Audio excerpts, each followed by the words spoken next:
I think I'm gonna have 2 recordings. Let's see.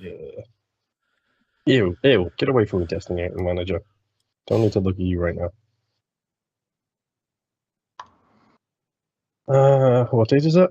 Okay, there's the right one. Okay. Yes, it looks like we're live. Good. Okay, so now I can actually recording. talk about my shit. So I got myself some birthday presents. I mentioned this in passing a couple of weeks ago, literally. First and foremost, I'm wearing the hoodie, which for those audio listeners, none of these guys are going to get what it is. But basically, this is CM Punk's Best in the World AEW merch. Okay.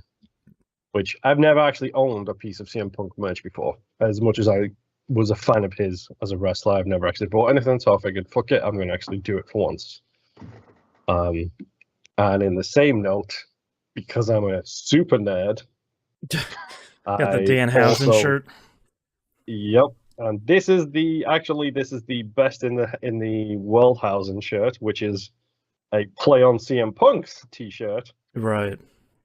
Which has Danhausen and his teeth, and on the back, instead of saying best in the world, it says very nice, very evil. So nice. I couldn't help myself. I had to support both of them. And you know that if I'm buying merch, there's one person who I can't ignore.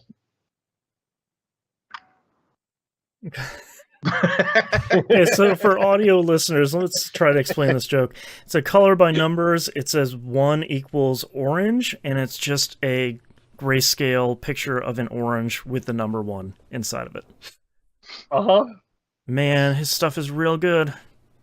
Like, jeez, I don't know of anybody else who's got as original of merch as he has. Yeah, and I adore him for it, because it's the funny thing is, it probably takes more effort to come up with designs that are this lazy. Oh, 100%. Like, you could just grayscale his face and put it on a shirt and be like, it's $30. It's like, all right, yeah, cool. That's literally what they did. Yep. His usual wrestling gear is it's a picture. It's him wearing a t-shirt, which is a t-shirt which has a picture of himself wearing a t-shirt of himself wearing a t-shirt of himself. And it repeats ad infinitum. Like, he is original, and I adore how original he is. Yeah. And I saw the paint by numbers shit, and I was like, you know what, fuck it, I'm just gonna do it. You got to pick that one up. It's so simple, and for anybody, it's very much like his other stuff, where it's like anybody who's in the know is going to know. Yeah. Anybody who doesn't know is not gonna know, and that's fine. Yeah. Oh, man. Okay. Are you guys ready to get started? Yep. Let's rock this shit. All right, starting in 3, Speedrun go. 2, 1. Welcome back to another episode of That Video Game Podcast. I'm your host, Boston, and joining me as always is Moonpear. Howdy. And the Nymph. Hello. Just as a piece of potential production warning here at the beginning, I got some stuff going on in the Casa de Boston today, so if the episode ends very suddenly, it's a result of that. So heads up. Also heads up, you should go become a patron over at patreon.com/E1M1. The ones and numbers. For just $5 a month. Not per episode, per month. You can get early access to a whole bunch of shows like We Roguelike It, where Moon and I play every roguelike in history. You can do Critical Misses. Moon and I are catching up on all the cool pieces of media that we've missed over the years. It's worth saying that we also do the production meetings for that, which I'm pretty sure are Patreon exclusive. Yeah, $5 tier or higher over a Patreon. You can hear our very short production meeting, which is around an hour each season. I'm not gonna lie, I love those episodes because it's they're me really and you good. just hashing it out and figuring out exactly what we're gonna do, mixed with real life things. And it's like, let's do this, no this, no this, no this. No this. If you ever wanted to kind of get the kind of unfiltered, uncensored, kind of real look behind how we produce some of this stuff, not like from a recording, editing, live streaming standpoint, but from a what are we going to do this season? What are we going to do? Like, what is this show's ethos overall? Where's this thing heading? How is it changing as the show continues? Because most shows do. The production meeting, we do that the week in between each season. So you can get that over at patreon.com/E1M1 along with the yes, my apologies. Along with the uncensored Outcast. Talked a lot about a lot of stuff this week, including a very surprisingly nice present that the Nymph got this week. So if you want to catch that over there, you can do so. Plug them one more time. Patreon.com/E1M1. The ones are numbers. Moon, what have you been playing this past week? I played the game that must not be named. You know what I'm talking about if you know what I'm talking about. Oh, so Dying Light too. No, Moon was nice enough to sort of at last minute join us for raid night for Destiny 2. Went through Vault of Glass like we usually do, and we brought you into the Deepstone Crypt, one of the other raids for the first time. How'd you feel about that that very different looking raid? Yeah, it's in an area that I like. Like I do like that design in the AI laboratory thing that they have going on. I do like that design. That raid seems complex as hell. Yeah, it's not the most complicated one, but it's way up there. It's a lot of like, I'm passing this thing and you pass this other thing. All right, I'll pass this other thing. Is the most complicated one? Is that the one where you have to run in the tubes and do the jumpy dances over the things, and you have to hit certain lights? No, I like the fact that I don't know the names of the raids. I just describe a mechanic, and Boston's like, yeah. I think you're talking about Leviathan's gauntlet. No, that one actually wasn't that bad because a lot of it is like just run and jump through the circle that's lit up. I think there's like one or two raids in Destiny 1 that I think is a little bit more complex. But part of what I like about Deepstone Crypt so much is one of the positives and the negatives about Destiny 2 is that so much of its in-game architecture is destroyed because of the collapse of humanity during the Golden Age, a Traveler, etc., lore. There's a lot of nature. Yeah, there's a lot of like nature taking over rusted out steel mills and stuff, which looks great. But when you get to something like the Dreaming City or like the kind of underbelly of the planet Europa where we were in the raid, it's really great to see this super clean, like very sterile environment. Dark sci-fi. Yeah, like everything is white and painted, like all of their logos and everything are stenciled into the wall. Like everything looks so significantly different, and that's part of what I like about that raid. Vault of Glass is cool, but you've kind of seen a lot of that Vex architecture over the years, but like seeing something that's like brand spanking new and clean, that always does it for me in Destiny. Yeah, that also explains why you like the Alien movies so much, because that is everything's like so intricate. Sci-fi. Like, yeah, man, all that extra padding everywhere, and man. Speaking of, I don't know if you saw the new trailer for the Witch Queen for Destiny, but there's a ship in that trailer that is very much that alien horseshoe ship. It's really, when I saw it, I was like, I had my own like little that's Chappie moment where it's like that's the aliens, that's the xenomorphs. Technically it's the engineers, but yes, we'll let you get away with that one. That's right. Destiny 2, still great. Yes, sure, whatever. I had to dust off Dim to actually play it this week. There you go. Yeah. It's bad when it's like, last opened 2 months ago. It's like, yes. Yes, very long season. This is a weird one. I'm just going to mention it in passing because now it has been played on my gamer tag, so I'll have to play it. I watched some friends of mine play Disneyland Adventures. Okay. Which is to say, it was accidentally launched on cloud gaming. Right. And then as soon as you start that game, you get an achievement. So guess who's playing Disneyland Adventures, I guess. This guy with the thumbs. Don't snort at me, Nim. I'm guessing that was you. Yeah, it was me. Is this the one where you actually walk around the park and try out the rides? Or okay. This is the Kinect game. I was gonna ask, was this the old Kinect game or is this a new version of it? Okay. It's I think the Kinect game, but also does have controller support. Right. Okay. It's on Game Pass, right? Shocking. Yes, it is. Yeah. The game is shockingly well made for something that's like almost 7 years old at this point. Yeah. Yeah. And was designed as a Kinect game. Like, Right. I'm impressed with how well it looks. But whatever. I will give you my actual feedback on that game when I start to get the autographs of all of the various Disney characters. Oh yeah, there's the good Do you stuff. need me to send you pictures of our autograph books so that you can validate that? That's right. The in-game accuracy. Yeah, if you don't mind, that'd be great. Actually, Yeah. yes. Yeah. Okay.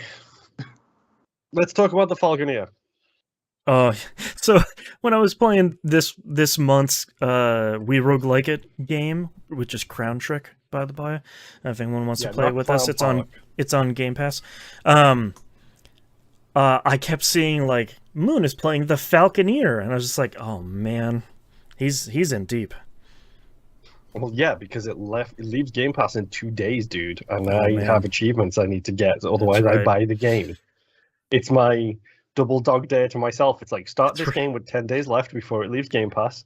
If you like it, and if it does, and you haven't completed it, then you buy the game. Sure, that's fair.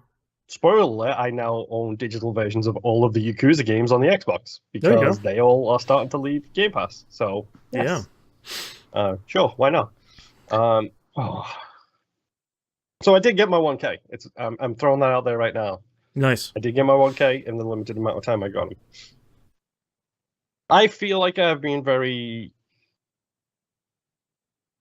harsh on this game. Okay. So let's talk about my notes as I go through. It's still too hard.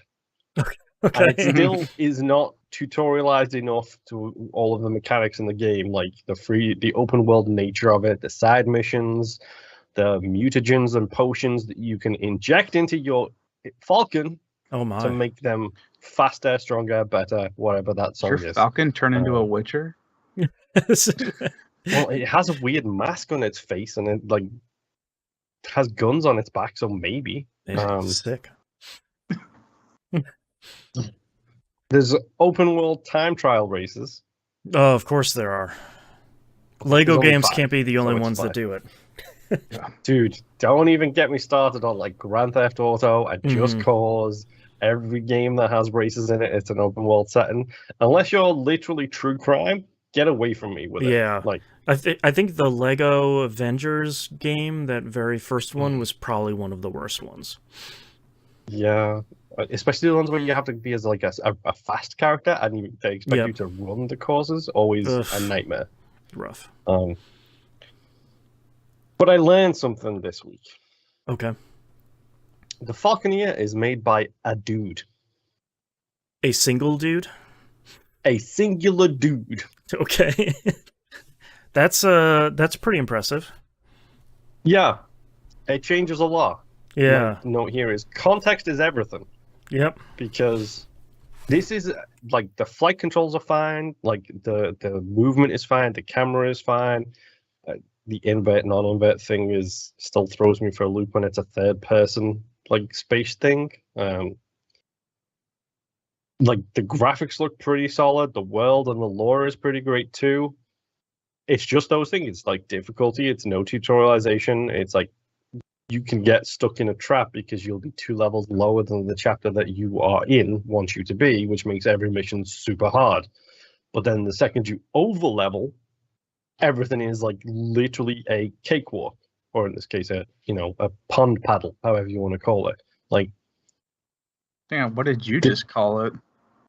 A pond paddle. A pond paddle? Pond, like the thing that ducks float in. Paddle, the thing that ducks do. Okay. Yes, I'm strange. Surely you know this by now. I just never heard of that before. Also, Neither have I, developer's and we name made is her up on the spot. Tomas Sala, who says he's known to most gamers for his exotic Skyrim mod series Moonpath to Elsewhere. That one. Elsewires. Yeah. Maybe. So from what because I did do some reading into it. Basically, he was in charge of a small studio with, I think it was his brother or his best friend, and he admits himself he is not a good manager, and did not do the company good because basically while he was under the crunch and had people asking him questions, he literally then wasted his time making that mod instead of doing his job. Sure. Which got him into solo development, which is why he ended up making this game by himself, essentially, with obviously assistance with like music and voiceover and stuff like that coming down the line. But pretty much it's all made by a guy. And as such, I can tell you it is much better than I thought a one guy made game could be. Yeah, for sure. Certain exceptions by the by here.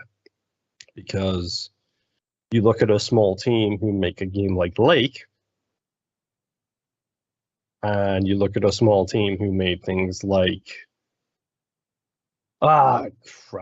Boston, Metroidvania, Hollow Knight? Metroidvania game.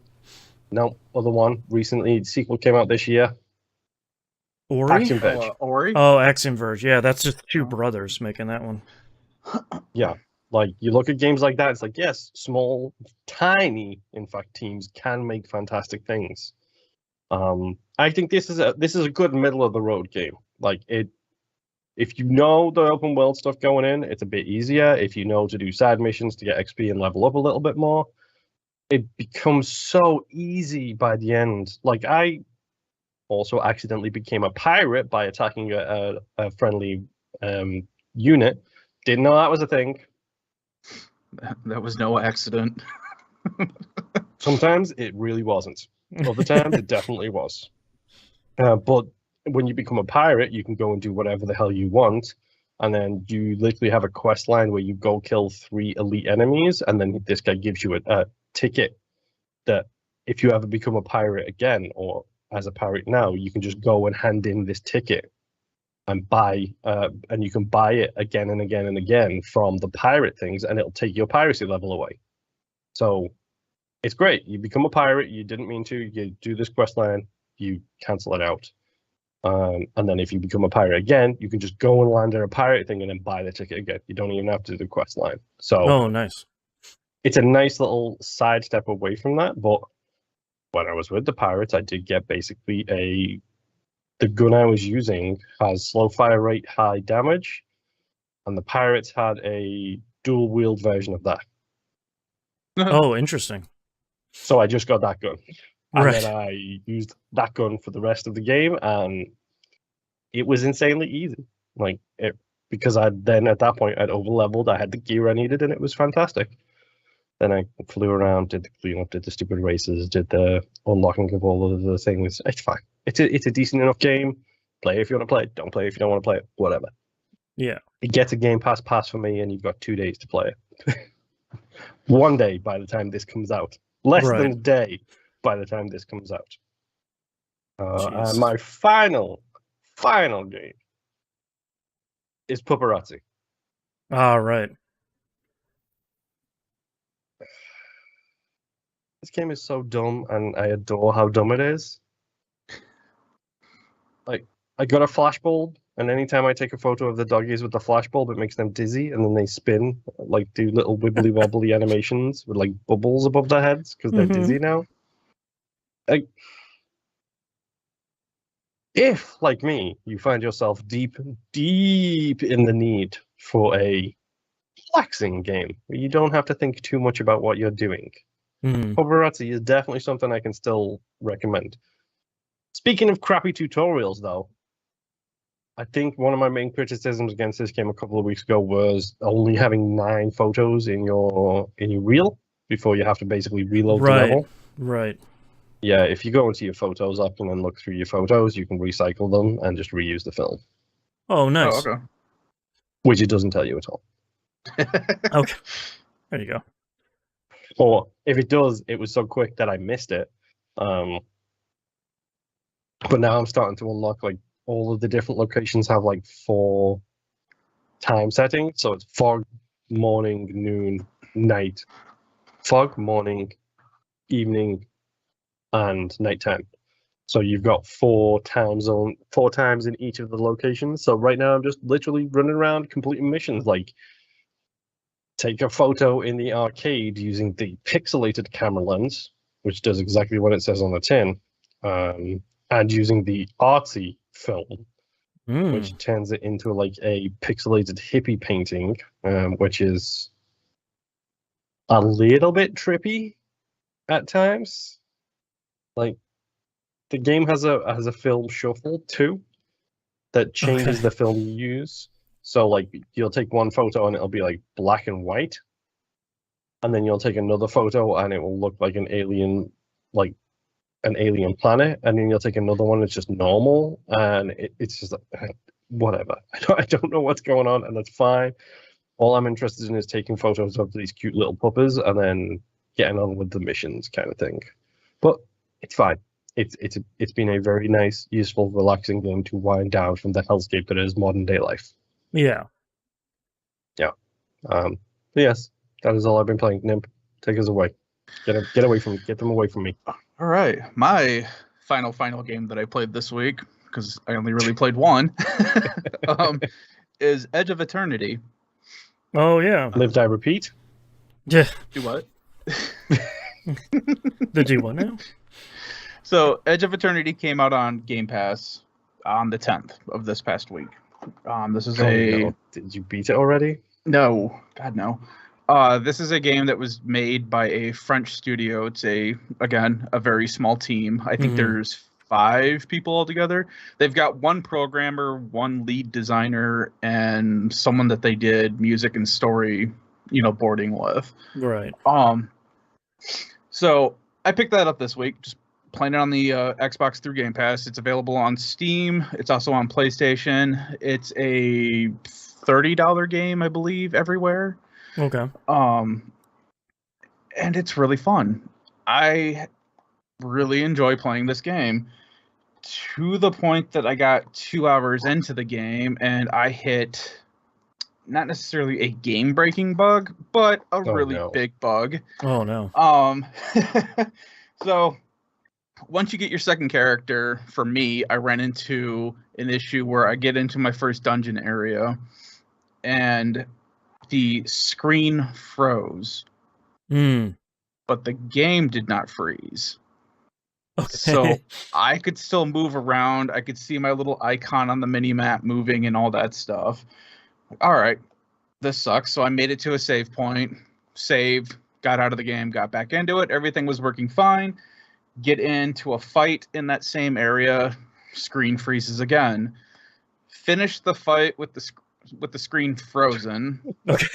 And using the mini-map, got my character back to the save point, saved again, got out, and then spent a lot of time looking online to see, okay, what's going on? Right. So, this game, what is it? It's been out on Steam for at least a year, maybe longer, as a pre-release. With it coming to consoles this past week, it was also the 1.0 release patch for PC as well.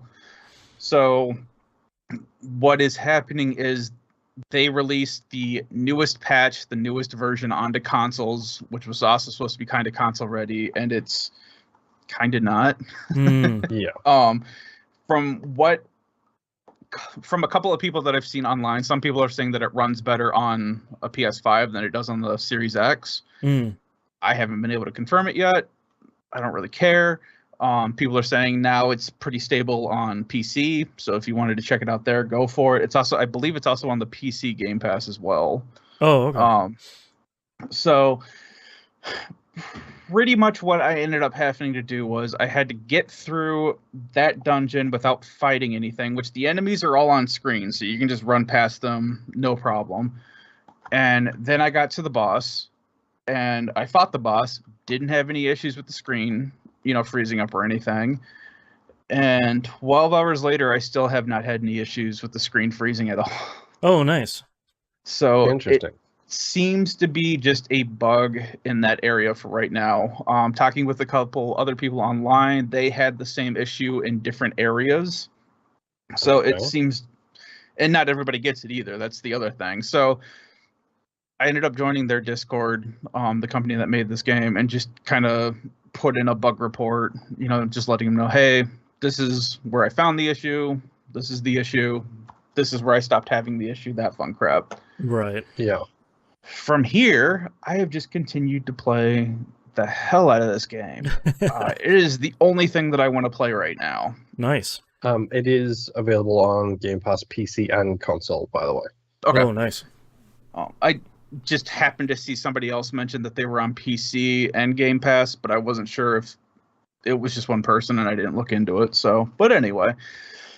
So, this game is your standard JRPG. You run around, your party follows you whenever you get one. I'm 12 hours in and I just got my third party member finally. Oh, nice. They follow you around on the map. The characters themselves do not look that great. Mm-hmm. However, the world actually looks really good. Like, I've been watching the trailer in the chat, and also I've been watching in a separate window, if I'm completely honest. So this is giving me some very, very Enchanted Arms vibes. Enchanted Arms, some Xenoblade Chronicle feels. Yeah. There's a lot of stuff that they took a lot of influences from, and they say that outright, you know, with their description of it, that there are a lot of JRPGs and RPGs that influenced this game. Yeah. Uh-huh. Even with the battle system, it's ATB, the active time bar, and it's technically on a hex grid. But they're like massive hex grids. So you can have more than one character within a hex grid, and you can have more than one enemy in one hex grid. Oh, interesting. Interesting. The other interesting thing, too, is that if you touch an enemy and fight them, that happens in that actual location on the map that you had them. It's all, you know, barred off, or they've got like the little blue dots to show you the edge of the battle so that way you can run away. Whoosh and go into a different screen. Yeah. But so if you run into an enemy and there's like a fence that's like on the road next to you, that fence and that road are right there. Nice. There's rocks throughout the fields where there's these green glowing rocks. If you start a battle next to one of those, if an enemy or yourself is next to that green rock will heal anything that's in that hex grid that it's taking space in. Oh, interesting. Same thing with the blue rocks. The blue rocks give whatever thing is in the same hex grid with it extra defense. The purple rock just seems to shoot lightning at everybody indiscriminately if you're still in the same hex grid as it. So I wouldn't advise that one. But there's just all kinds of interesting things with the battle systems. Your characters level up, your weapons level up, and then you also have like this weird crystal grid with each of your weapons, where when you first get a weapon, you get like one or two spots that are open, and as you level the weapon up, it opens up some more crystal grids. So far, you don't just like when you open up the weapon and look at it, it shows you like there's like, you know, an arm going this way, an arm going that way, and an arm going this way. You only get to choose one of those paths. You don't have access to all three arms. Oh, and okay. They're each different. So like you'll start like let's just say the main starting hub or whatever is red. You can put a red crystal in there. And then if you go to one arm, the next crystal could be blue, the other arm could be purple, or the other arm could be yellow. And they're each different, so that way you can get different elements and stuff like that with these gems that you get. The gems, you can craft them and combine them so that way you're increasing the stats, because they'll each add something to either your health or your attack or whatever, and they will also give you a skill, depending on the crystal.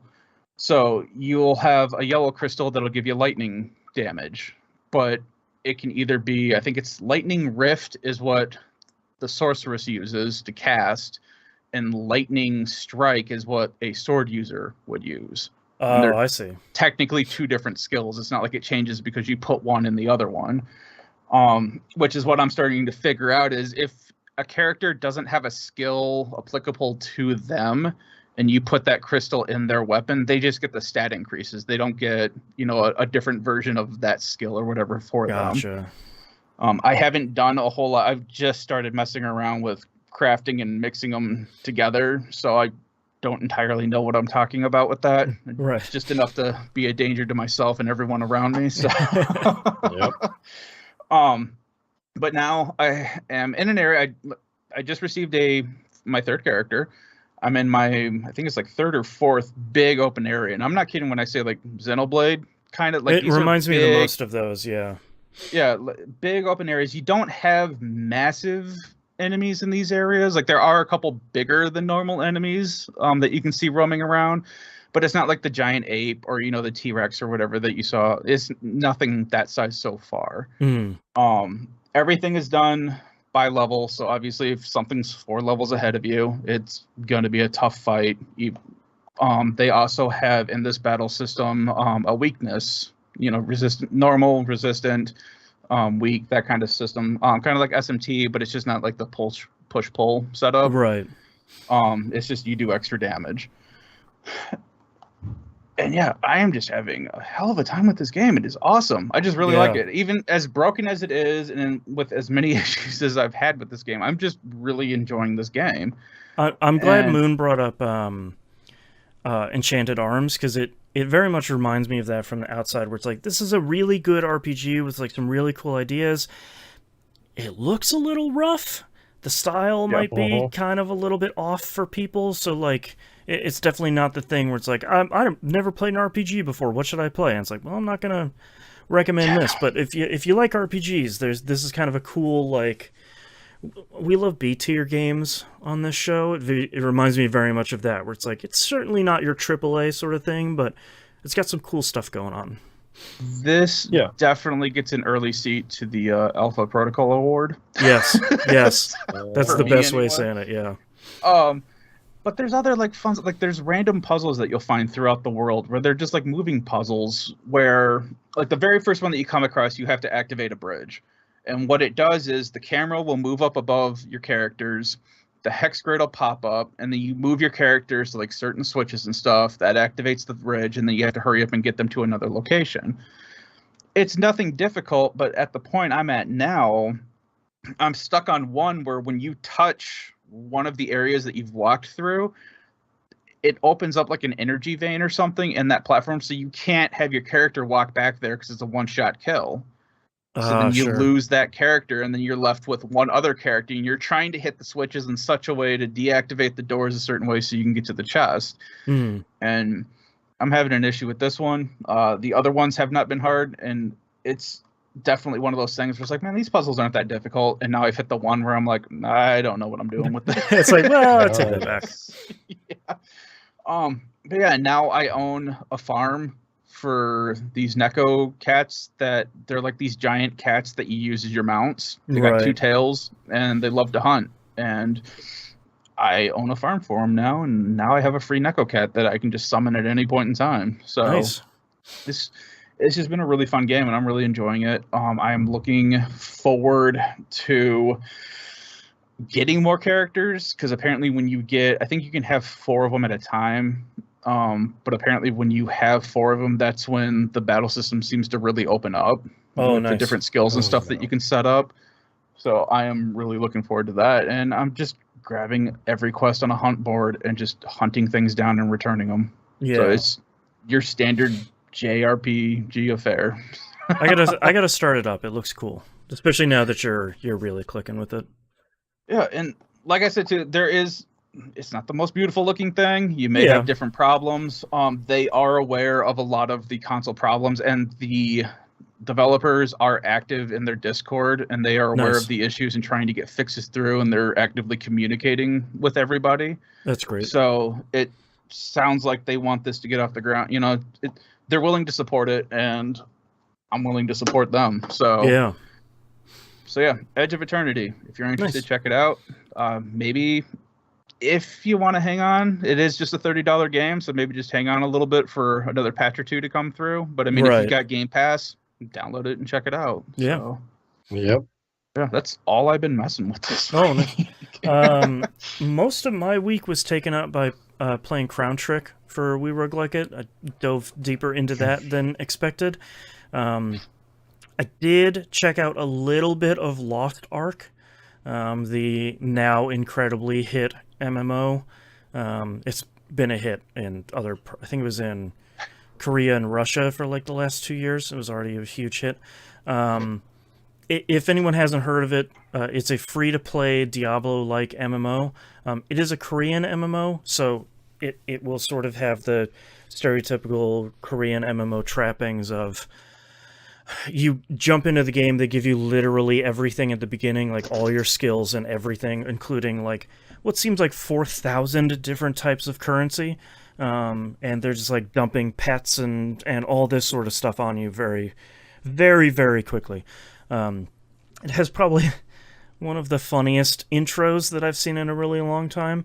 You get into the game and it says, all right, let's create a character. And it gives you just like 6 or 7 kind of base classes. I think there's maybe only 3 or 4 because some of them are, well, here's a gunner, but there's a male and female version. Here's like a monk, and here's like a male or female version.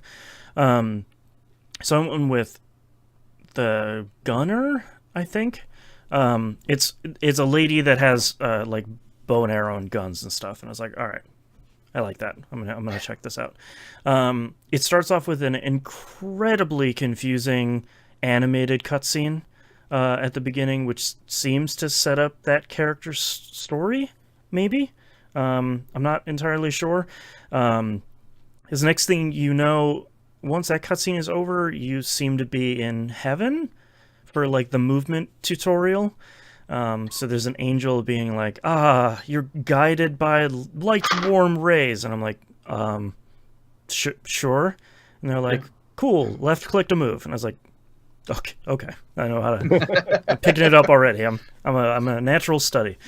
And then after all of that, they kind of dump you in the world and you like wake up on a ship and the game kicks you off the ship onto a beach. And they're like, all right, good luck. Here's a couple quests immediately. Let's go.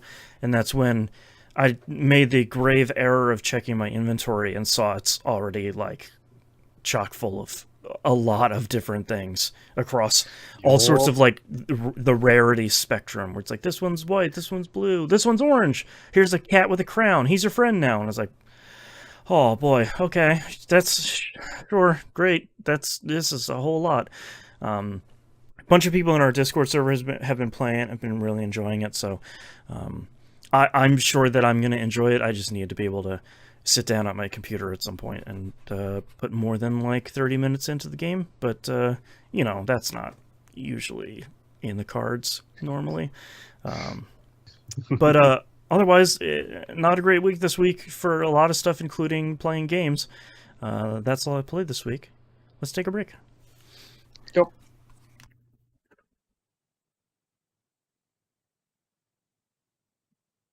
Refreshing. I actually just recently discovered, I don't know where the hell my phone's at. Good question. Because my wife left, and I was Lost like, in the I wonder ether. where she's going. And Yeah. It's probably in my room charging or something. Oh, yeah. Usually if I can't find it, it's just because I set it someplace that I knew I would find it again. Right. It's very rare that I'm the person that loses something in this household. Yeah, ditto. I have a place for everything. Yeah. I just I don't might not lose remember. things. Yeah. I place them down for finding later. That's right. It's a little adventure. I used to, when I was a teenager, my room was such a mess that I used to have like a corner of my room that I would just put important shit. That way I knew where that was. Right. It's in the important corner. Yeah. Uh-huh. Yeah. All right. Are you guys ready to knock the rest of this out with the quickness? Oh, yeah. Uh-huh. All right. Starting in 3, 2, 1. Let's talk about the releases for the week of February 14th, 2022. Dynasty Warriors 9 Empires comes out on PS4, PS5, Xbox One, Series consoles, Switch, Stadia, and PC. If you've got it, Dynasty Warriors is there with a lot of characters and a lot of fools to hit with a bow staff or something. Come on, we all know the peak Musou games these days are made by Nintendo. It's true. That's true. We'll get there in a minute. Assassin's Creed: The Ezio Collection coming out on Switch. I think that's. Is it bad that this tempted me? I mean, so Nintendo showed this as part of the Nintendo Direct we're going to talk about here in a minute, and during their promotional trailer, the frame rate could not hang, so that's probably not a good sign. But boy, those 3 games are really good. So if you have never played them and you just have a Switch, then they'll probably do pretty well, and man, those games are good. And last but certainly not least, Horizon Forbidden West, coming out on PS4 and PS5. I made the mistake of showing my kid a trailer of this the other day, and she's like, "Do you get to play as the lady with the bow?" And I said, "Yes, you do." And she goes, Daddy, we need to get that. I was like, I already have it pre-ordered, but we will play it together. You will like Aloy, you will probably not like the robot dinosaurs. Yeah, I was going to say the robot dinosaurs might cause a problem there, but okay. Yeah, they make some noises she's probably not going to be into, but we'll see. But yeah, very pumped for that to come out. News stories. Nintendo had their Nintendo Direct this week. Was expecting a kind of a lighter affair, and I was very wrong. They opened the show with Fire Emblem 3 Hopes, which is a Fire Emblem Musou game.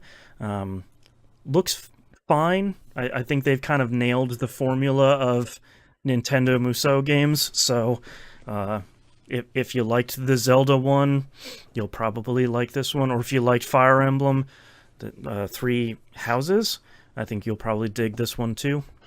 I was going to ask, is this modeled, or is this using the 3 Houses story at all, or? They said something about it like taking place in the same universe, so it probably just has the same characters. I say I didn't get to watch this until we get down to 1.4. So. Oh, okay. Next up, Advance Wars 1 and 2 Reboot Camp announced for April 8th, 2022. The more they show of this, the more that it looks really good. Can you talk about the name? I enjoy the name. The Reboot Camp, yes, it's really good. I don't know. I'm still not a super fan of the art style for this, but I think they kind of modernized it in a really cool way. And boy, if you haven't played Advance Wars 1 and 2, both of them are really good. Yeah. And they announced like a map editor and online something, so it looks like it's got a lot of stuff in there. No Man's Sky is somehow coming to the Switch in summer. The trailer looked really good. Out of that team, I expect it to run pretty well on the Switch. It seems, frankly, nearly impossible for that thing to fit on that console, but I'm very curious to see, number one, how it does, and number two, more people should play No Man's Sky because it's really good, and it will be very chill on the Switch. Stop spreading your poison. That's right. Never. There's never been a better time to get into No Man's Sky. Square, against all odds, announced a lot of really wild stuff in this this direct. Can we say that Square lost their minds? Yeah, Square became a parallelogram. Yeah, Square. Jeez, Square's very much announcing games that appeal directly to me, which is starting off with the first 2 Front Mission games on the Super Famicom are getting not remastered but remade. Most people haven't played these games. They're really good. They are really genuinely... My introduction to this series was 3, and 3 is a wild ride. Yeah, 3 is not great compared to these first 2 ones. These 2 are really outstanding things. So the first one looks like they're maybe wrapping up the first one, and they announced the second one was like under development now. So it's gonna be a while but you got enough Vonzers to keep yourself entertained in the first one. Stick with their fake German phrasing. It's really good. It's so good. Next up, they announced a remaster for Chrono Cross, which is increasingly wild. including the text-based Radical Dreamers prequel / bridge between this game and Chrono Trigger, which I would have bet $1 million that would have never come out over here, but they translated it and stuck it in that thing. It's also coming Xbox One, PS4, and PC, so it's coming to everything. I'm not super crazy about how the remaster looks, but there's a button in there that switches back to the original version of the game, so I'm a happy camper. But also, you should play Chrono. Pixel art fanboys are the same. You're all like, no, it needs to be. It's not a pixel art game. So here's the problem with that. The problem with PS1 games, when you try to use this AI to upscale backgrounds, 9 times out of 10 looks really good. Chrono Cross is sort of infamous for having really busy backgrounds. A lot of them in the trailer just look like mush. And the really tough part is all of the source code for this stuff is just gone. It's been gone for like 20 years because they didn't keep the stuff around because they put it out. If you haven't played Chrono Cross, it's really good. Play it with a guide, please. Getting the real ending is a baffling mystery unless... Not even just the real ending, just in general, getting to an ending. It can be a pretty confusing game. Yeah.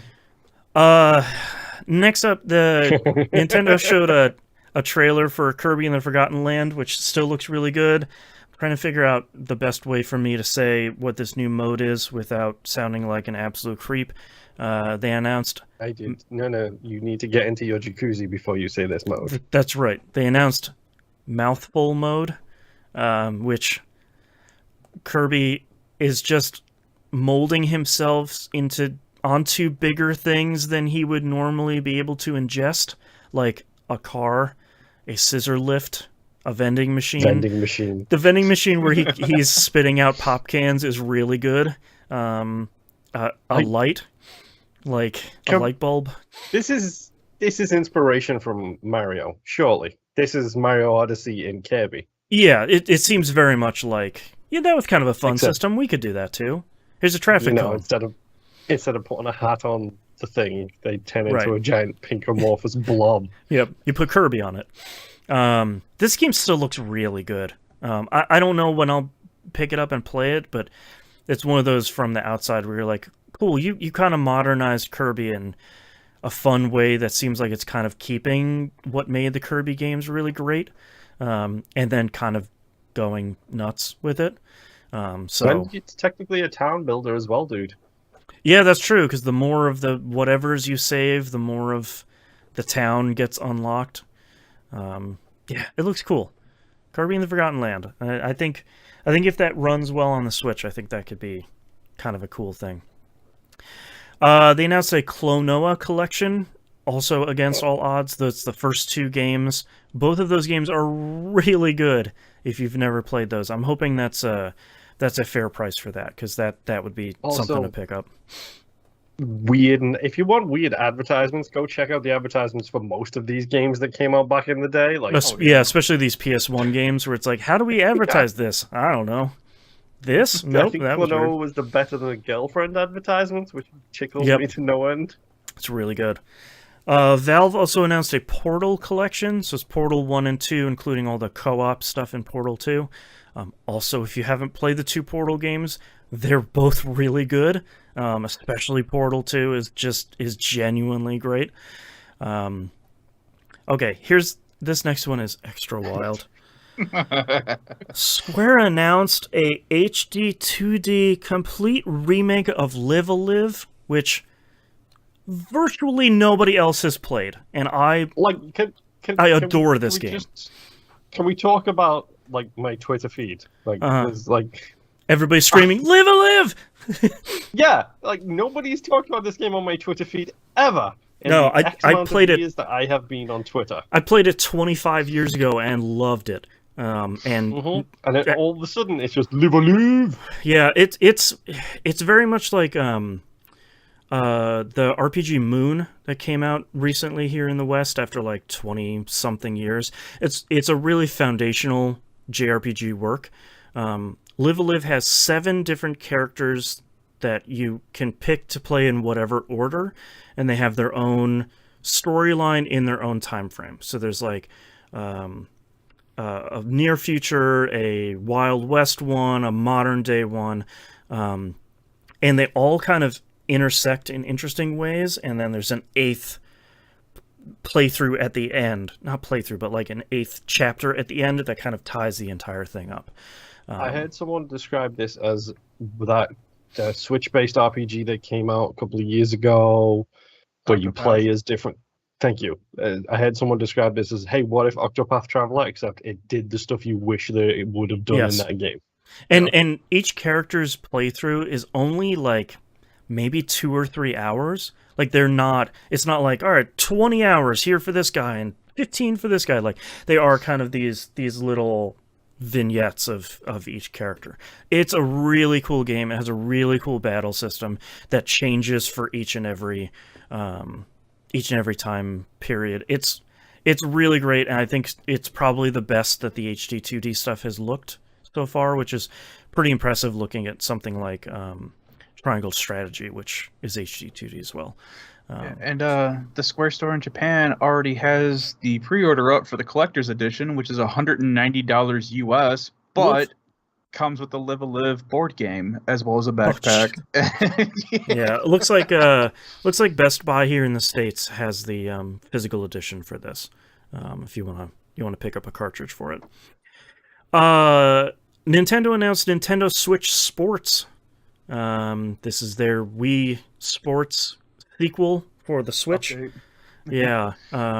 They announced, oh god, what are soccer, badminton, golf is coming in a future update, volleyball. It's kind of got that thing where you knock each other off the platform with the sticks. They're carrying over seemingly most of the stuff from Wii Sports, and they're just putting it on the Switch, which is great.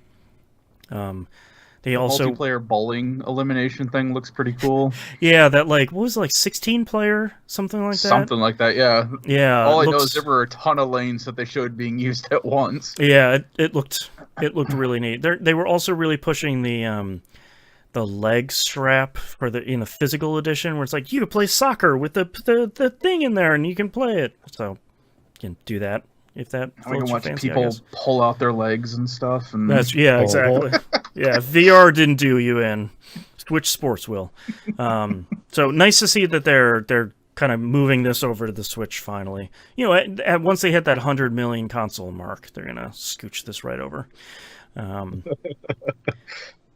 Speaking of Triangle Strategy, there's a demo out now. Progress carries over to the full game. Seems like it's kind of a larger demo.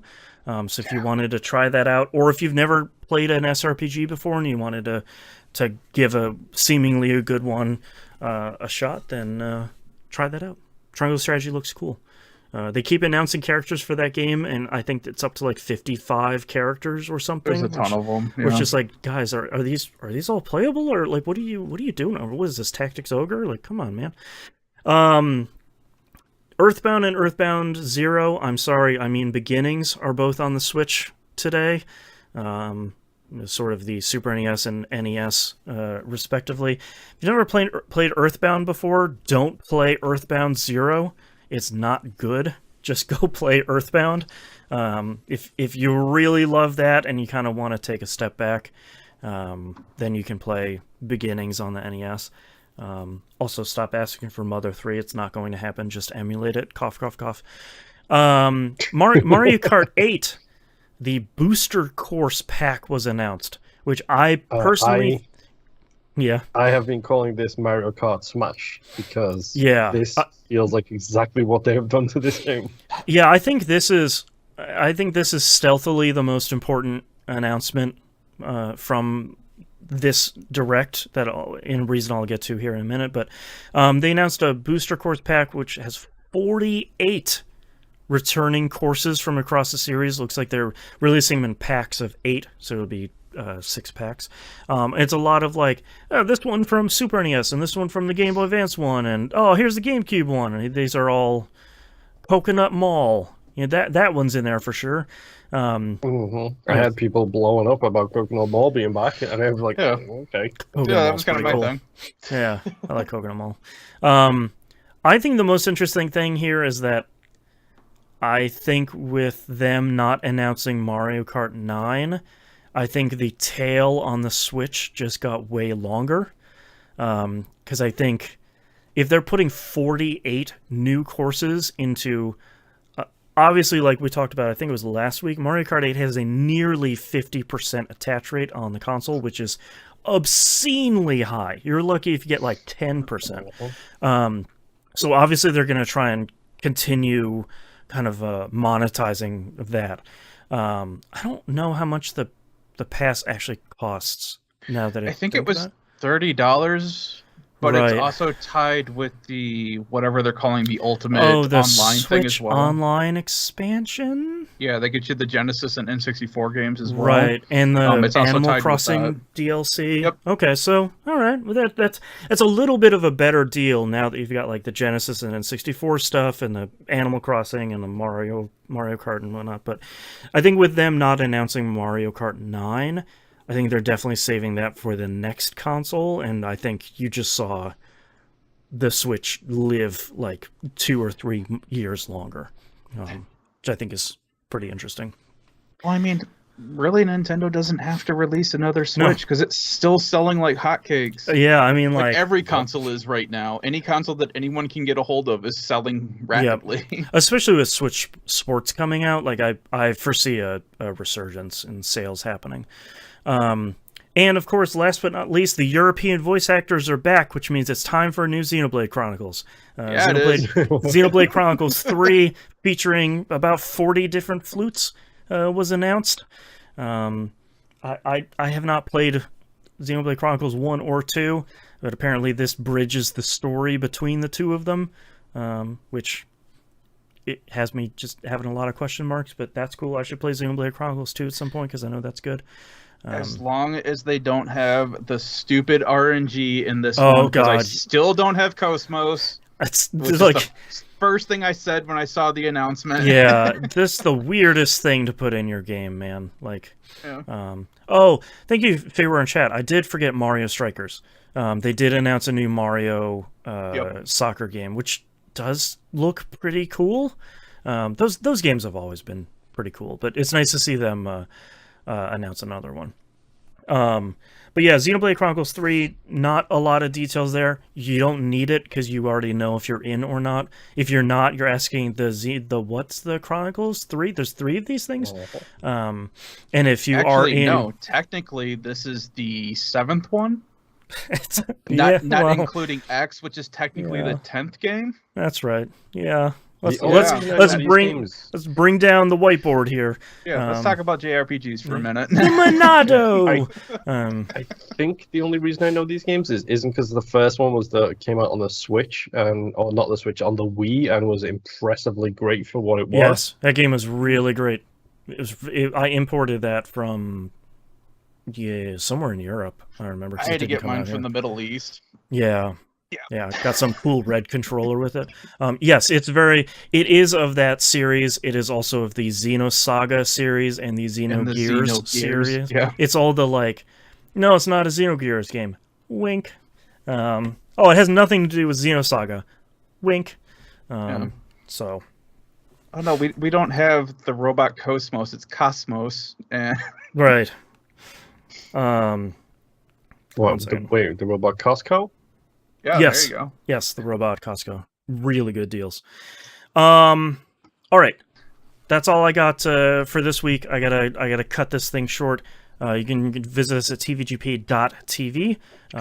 Everywhere to find and follow us on the right-hand side of the page, including the link to the Patreon, patreon.com/E1M1. Ones and numbers. We talked about all the cool stuff you can get. You can help us pay for the show, and get us close to the $250 a week. $250 a week. Send your rich friend on over, please. Thank you very much. Sorry, I'm doing like 4 things right now to deal with like a family emergency.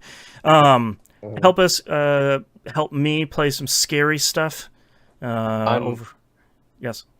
Just as a random fastball out of nowhere, if you hit the 250, I might just throw myself up there to stream some JRPGs because it's There the you go. franchise I am the least into.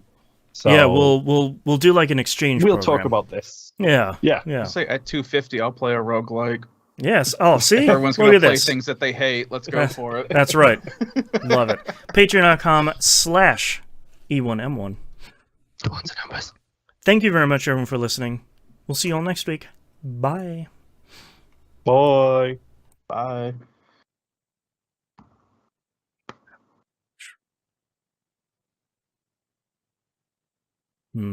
All right, what titles you guys got? I got It's Still Too I'm Hard. so forgetful. I almost hit stop recording. I was literally waiting for you to say stop recording.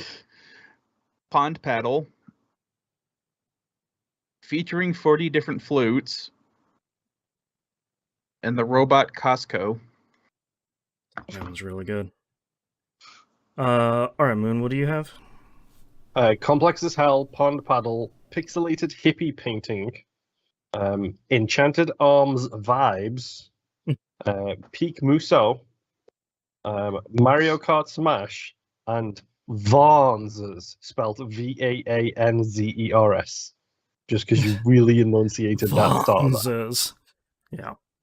I have A Singular Dude, Pond Paddle, and the robot Costco. Sounds like Pond Paddle and Robot Costco is kind of on some of our lists. Anything you guys feel really strongly about? I like them both. I also really like Vaanzers. Vaanzers.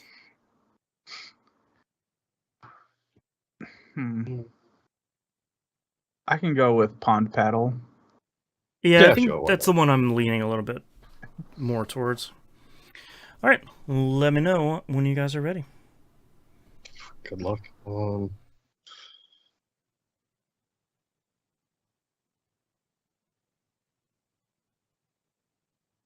It's a tough one. Okay, I got something. It's crap, but I got it. That's the most important thing. That's right. All right, I got something. All right, starting in 3, 2, 1. This is That Video Game Podcast, episode 747 for February 14th, 2022. Pond Paddle. Just take it easy, Breezy. Make sure to bring your crisps out for the ducks. Oh, God. I hate you so much. Don't feed the duck crisps. That's right. All right, thank you very much, everyone, for watching and hanging out with us. We'll see you next week. Bye. Boy.